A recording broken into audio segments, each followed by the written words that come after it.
buying a Porsche may seem out of reach. And the only way to do so is by dropping some serious cash on a 911.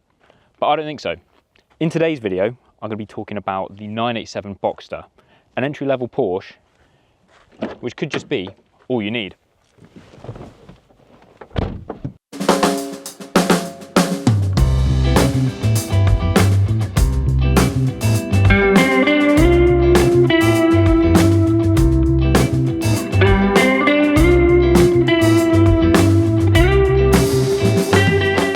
First up, we have the engine.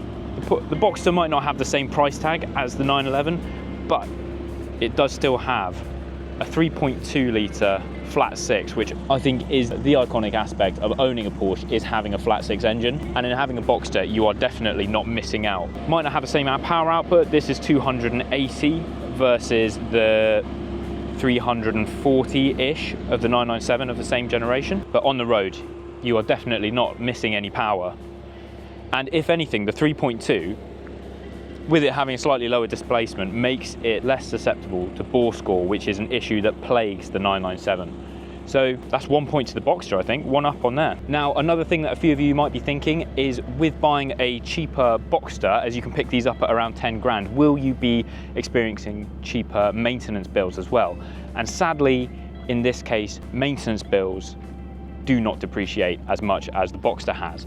So if you're buying one of these cars, you are buying Porsche maintenance as well. With so many parts of these being shared with the 997, you're just buying 911 parts, really, which I found on doing things like brakes, suspension arms.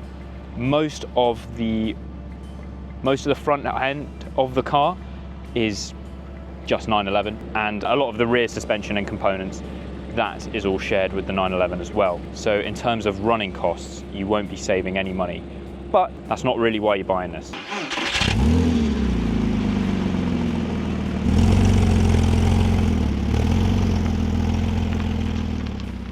From the outside, I don't think that this looks at all like half the car, especially when you're buying one of these. So a 997, you'd probably be looking at about 20 to 25 grand. For one of these, you can pick them up between 7 and 12. And I don't think this looks like that much less of a Porsche than a 997. And I think just in general, it's an incredibly well-balanced looking sports car. Of course, if you were to drop it a little bit and put some spacers on, because these have been held back from the factory to not overshine the 911, but I think they look even better once you get the roof down and parked up alongside other much more expensive cars at some of the meets I've been to. I don't feel this looks out of place.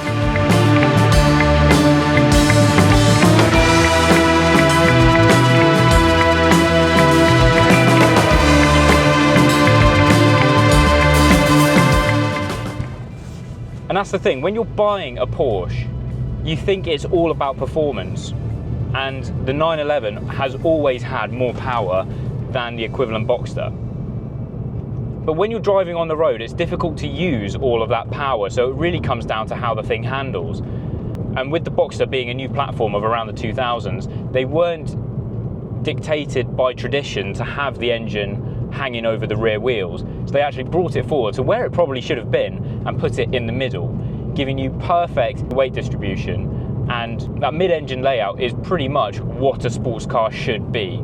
So when you are throwing it down the back roads, you don't miss that lack of power, and you can really enjoy throwing it around the corners without fear of losing the back end. I know that is an iconic feature of a 911, but on day-to-day driving, I don't think you'd miss it. If you're looking to buy a sports car or even a Porsche and you don't need those back seats for children or dogs, then the Boxster's the perfect choice, because it gives you all of that Porsche performance at a fraction of the price. And the 987 specifically, the newer Boxsters going from the 981 onwards just aren't as direct as the 987, and the oldest 986 is just getting a little bit old now. So I think this is the perfect midpoint of having enough creature comforts while still being a direct driving machine. I know this might come across as someone who bought a Boxster having not been able to afford a 911 and is now trying to justify it as the right choice, but don't just take my word for it. There are a few people who are well versed in the world of 911 who still rate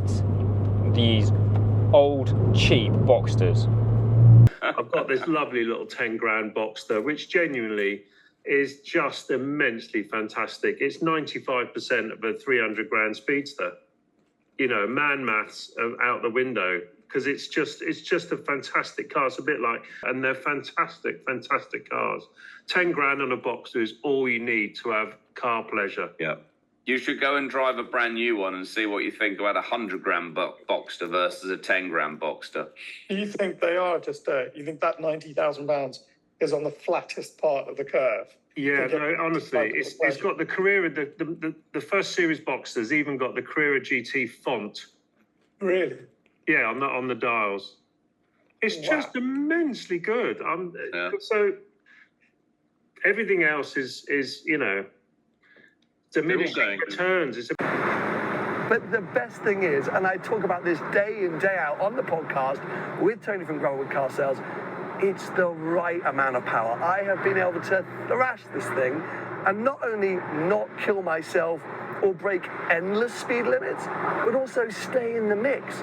Obviously, at the end of the trip, I got up here to Monterey for Car Week, took part in the epic Quail Rally, where I was following things like a Pagani Huayra BC, the Tatil 911K. And all of these cars, if you drive this car right, you are right in the mix. And people have genuinely been coming up to me, blown away by how capable this thing is. Lovely stuff.